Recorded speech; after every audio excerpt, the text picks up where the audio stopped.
ਵੱਲੋਂ press conference ਕੀਤੀ ਜਾ ਰਹੀ ਹੈ। पंजाब के अंदर खूब काम कर रही है, महंगाई से राहत दिलाती है आम आदमी पार्टी, बिजली मुफ्त कर देती है, शिक्षा अच्छी करती है, शिक्षा पे पैसे बचने लगते हैं, सबका इलाज मुफ्त कराते हैं, इलाज पे पैसे बचने लगते हैं, महिलाओं को 1-1 हज़ार रुपये महीना देंगे, बेरोज़गारों को रोज़गार देंगे। ये सारी बातें अपने आप फैल चुकी हैं पूरे गुजरात में। तो लोग बदलाव चाहते हैं, लोग महंगाई और बेरोज़गारी से राहत चाहते हैं, जिसका बेरोज़गारी से राहत चाहते हैं, जिसका एजेंडा आम आदमी को दिया है। इन्होंने 1 साल पहले अपने मुख्यमंत्री बदल दिए। पहले विजय रूपानी साहब थे, उनको बदल के भूपेंद्र पटेल साहब को ले आए। क्यों?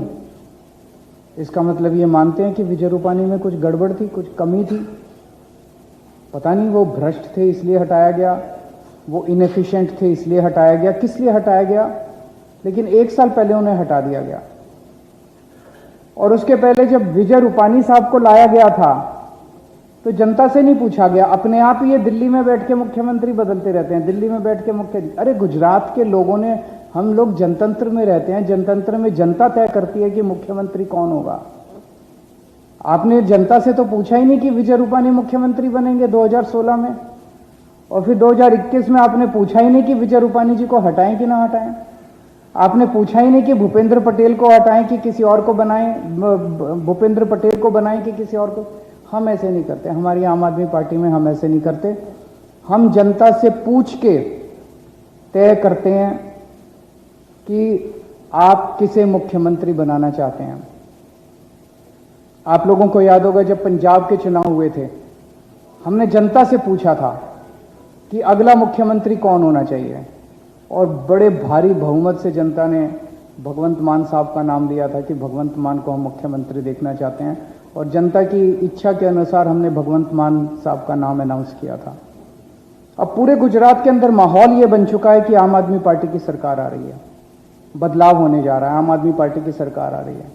तो आम आदमी पार्टी की सरकार अगर आ रही है तो जो भी हमारा सीएम कैंडिडेट होगा वो गुजरात का नेक्स्ट सीएम होगा। तो आज हम गुजरात की जनता से पूछना चाहते हैं कि आप बताइए कि गुजरात का अगला सीएम कौन होना चाहिए। हम इसके लिए आज जनता की राय जानने के लिए एक नंबर जारी कर रहे हैं, 6357 000 360, 6357 000 360, 63 57 00 0360। इसके ऊपर आप एसएमएस कर सकते हैं, इस पे आप व्हाट्सएप मैसेज भेज सकते हैं, इस पे आप वॉइस मैसेज छोड़ सकते हैं, और एक ईमेल जारी कर रहे हैं, apnocm apnocm@gmail.com, apnocm@gmail.com। तो 4 तरह से आप हमें अपना चॉइस दे सकते हैं, एसएमएस करके, व्हाट्सएप करके, वॉइस मैसेज से या ईमेल से। ये नंबर अभी चालू है, इस पे ईमेल आईडी पे ईमेल कर सकते हैं। 3 तारीख की शाम को 5 बजे तक ये चालू रहेगा, और 4 तारीख को जो भी नतीजे आएंगे हम गुजरात के लोगों के सामने रखेंगे कि गुजरात के लोग अपना अगला सीएम किसे बनाना चाहते हैं। मैं भगवंत मान जी से निवेदन करूंगा कि बहुत बहुत धन्यवाद। आम आदमी पार्टी के नेशनल कन्वीनर अरविंद केजरीवाल जी, गुजरात के हमारे प्रधान साहब, और गुजरात का जो media, social media, print media, electronic media, जिस भी मंच को आप रिप्रेजेंट करते हो, आपका स्वागत है। हम लोग गुजरात में जब से आने लगे हैं, हर सभा में हमें ये लगता है शायद ये रिकॉर्ड है इकट्ठ होने का, लोगों के आने का, ये रिकॉर्ड हुआ, इससे ज़्यादा तो क्या होंगे। लेकिन उसी दिन शाम वाली जनसभा में दोपहर वाला रिकॉर्ड टूट जाता है, लोग अपने आप बाहर आ रहे हैं। ये तब्दीली के संकेत होते हैं। मैंने पंजाब में ये देखा है आंखों से कि लोग अपने आप बाहर आते थे, अपने बच्चों के साथ बाहर आते थे। यहाँ हमारा रूट बनता था, जाना है, अभी जाना 30 किलोमीटर है, लेकिन जो छोटे छोटे कस्बे उस 30 किलोमीटर में रास्ते में थे, वहाँ लोग लाइन बना के सड़क के दोनों तरफ खड़े होते थे। ये तब्दीली का संकेत है, खुद लोगों का चल कर आना। और बाकी कोई लालच देकर या कोई पैसे देकर लाना वो अलग बात है। वो लोग जो हैं वो वोट नहीं करते, लेकिन जब हम अनाउंस करते हैं कोई भी उनका मसला, तब वो अपने आप तालियां बजाते हैं। जब हम कहते हैं कि 300 यूनिट बिजली फ्री हो जाएगी, तो हाथ ऊपर करके ताली बजाते हैं। इसका मतलब बिजली बहुत बड़ा मसला है यहाँ का। जब हम कहते हैं पेपर फूटते हैं यहाँ, पेपर नहीं फूटने देंगे, तब युवा लोग जो हैं उनकी आंखों में नमी होती है, क्योंकि युवाओं को का दिल टूट जाता है जब इतना देर पढ़ाई की और पता चला एक दिन पहले पेपर फूट गया और बड़े बड़े लोग, रिश्तेदार, नेताओं के, वो उस पेपर में पास हो गए और आम लोग रह गए। तो जब हम कहते हैं कि भ्रष्टाचार खत्म हो जाएगा, तो लोग कहते हैं अच्छा जी। जब हम कहते हैं कि आपका इलाज फ्री होगा, स्कूल बहुत अच्छे हो जाएंगे, शानदार, तो इसका मतलब ये है कि लोग जो गुजरात के, वो उन्हीं बातों से पीड़ित हैं जिन्हीं बातों से पहले दिल्ली के लोग पीड़ित थे, पंजाब के पीड़ित थे। बिजली फ्री करना कोई रॉकेट साइंस नहीं है। अरविंद केजरीवाल जी ने दिल्ली में की, हमने 7 महीने अभी हुए हैं बने हुए।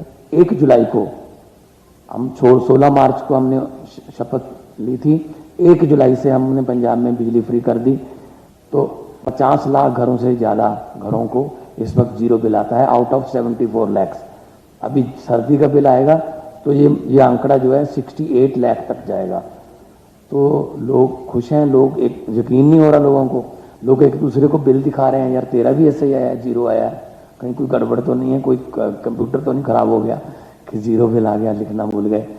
तो करप्शन के लिए, जो करप्शन करते हैं उनको पकड़ने के लिए हमने हेल्पलाइन जारी की, 200 से ज़्यादा लोगों को हमने पकड़ के जेल में डाला। विधायकों की हमने पेंशन बंद कर दी, हमने ओल्ड पेंशन स्कीम लागू कर दी सरकारी मुलाजिम के लिए। बहुत बड़ी मांग थी, बहुत बड़ी मांग थी ये। हमने डीए की 6% किस्त उनको दी, हमने 20,000 नौकरियां दे दी। ये मैं सिर्फ और सिर्फ 7 महीने की बात कर रहा हूँ। नीयत साफ हो तो सब कुछ हो सकता है, ये गुजरात में भी हो सकता है। तो हम जब भी गुजरात में जाते हैं, लोग कहते हैं जी हमें इनसे हमारा पीछा छुड़वा दो। हम कहते हैं जी आप ही लोगों ने छुड़वाना है पीछा। तो जब भी मुझे गुजरात का एक लड़का मिला, मैंने कहा गुजरात के लोग, सच बताना गुजरात के लोग क्या चाहते हैं? वो कहता है जी गुजरात के लोग चेंज चाहते हैं, परिवर्तन चाहते हैं, चेंज चाहते हैं। मैंने कहा चेंज कौन है फिर? कहते जी आम आदमी पार्टी। मैंने कहा कांग्रेस नहीं चेंज? कहते नहीं जी कांग्रेस चेंज नहीं, कांग्रेस अब एक्सचेंज बन चुकी है। वो तो मतलब कभी इधर चले गए, कभी उधर चले गए। 20 से ज़्यादा जो 77 में से जीते हुए थे वो बीजेपी में हैं। तो लोग यकीन कैसे करें कि इनको वोट देंगे और ये यहीं रहेंगे? कम से कम अपने स्टैंड पे तो रहो, साइकिल का भी कोई स्टैंड होता है। तो वो कांग्रेस तो इस बार इलेक्शन भी नहीं लड़ रही, वो तो उधर ही घूम रहे हैं कहीं।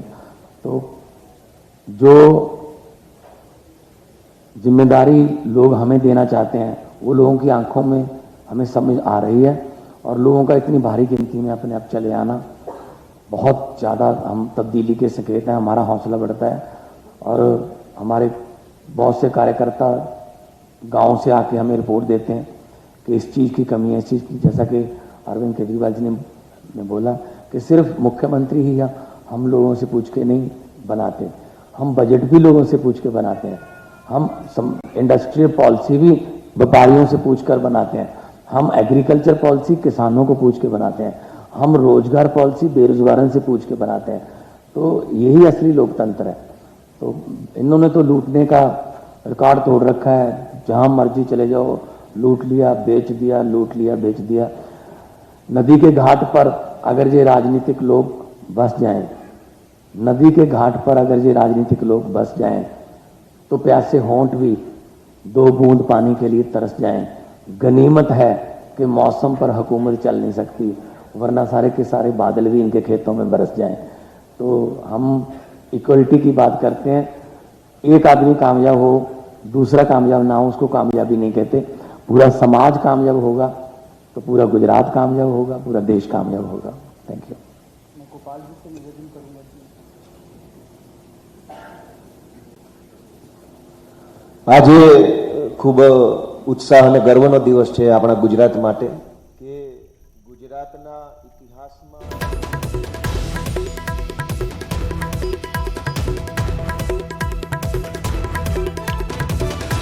ਤਾਂ ਆਮ ਆਦਮੀ ਪਾਰਟੀ ਦੇ ਵੱਲੋਂ ਰਾਏ ਲਈ ਜਾਏਗੀ। ਸੀਐਮ ਉਮੀਦਵਾਰ ਕੌਣ ਹੋਏ ਇਸ ਨੂੰ ਲੈ ਕੇ ਲੋਕਾਂ ਦੀ ਰਾਏ ਪੁੱਛੀ ਜਾ ਰਹੀ ਹੈ। ਐਸਐਮਐਸ ਦੇ ਜ਼ਰੀਏ, ਕਾਲ ਦੇ ਜ਼ਰੀਏ ਦੱਸਿਆ ਜਾ ਸਕਦਾ ਹੈ ਗੁਜਰਾਤ ਦੇ ਲੋਕਾਂ ਦੇ ਵੱਲੋਂ ਕਿ ਸੀਐਮ ਉਮੀਦਵਾਰ ਕੌਣ ਹੋਵੇ। ਇਸ ਨੂੰ ਲੈ ਕੇ ਅਰਵਿੰਦ ਕੇਜਰੀਵਾਲ ਤੇ ਭਗਵੰਤ ਮਾਨ ਦੇ ਵੱਲੋਂ ਕਿਹਾ ਗਿਆ ਕਿ ਪੰਜਾਬ ਦੇ ਵਿੱਚ ਵੀ ਰਾਏ ਲਈ ਗਈ ਸੀ ਤੇ ਹੁਣ ਗੁਜਰਾਤ ਦੇ ਵਿੱਚ ਵੀ ਰਾਏ ਲਈ ਜਾਏਗੀ। WhatsApp, SMS, ਕਾਲ ਤੇ ਈਮੇਲ ਦੇ ਜ਼ਰੀਏ ਰਾਏ ਮੰਗੀ ਗਈ ਹੈ ਕਿ ਗੁਜਰਾਤ ਦੀ ਜਨਤਾ ਦੱਸੇ ਅਗਲਾ ਸੀਐਮ ਕੌਣ ਹੋਵੇ।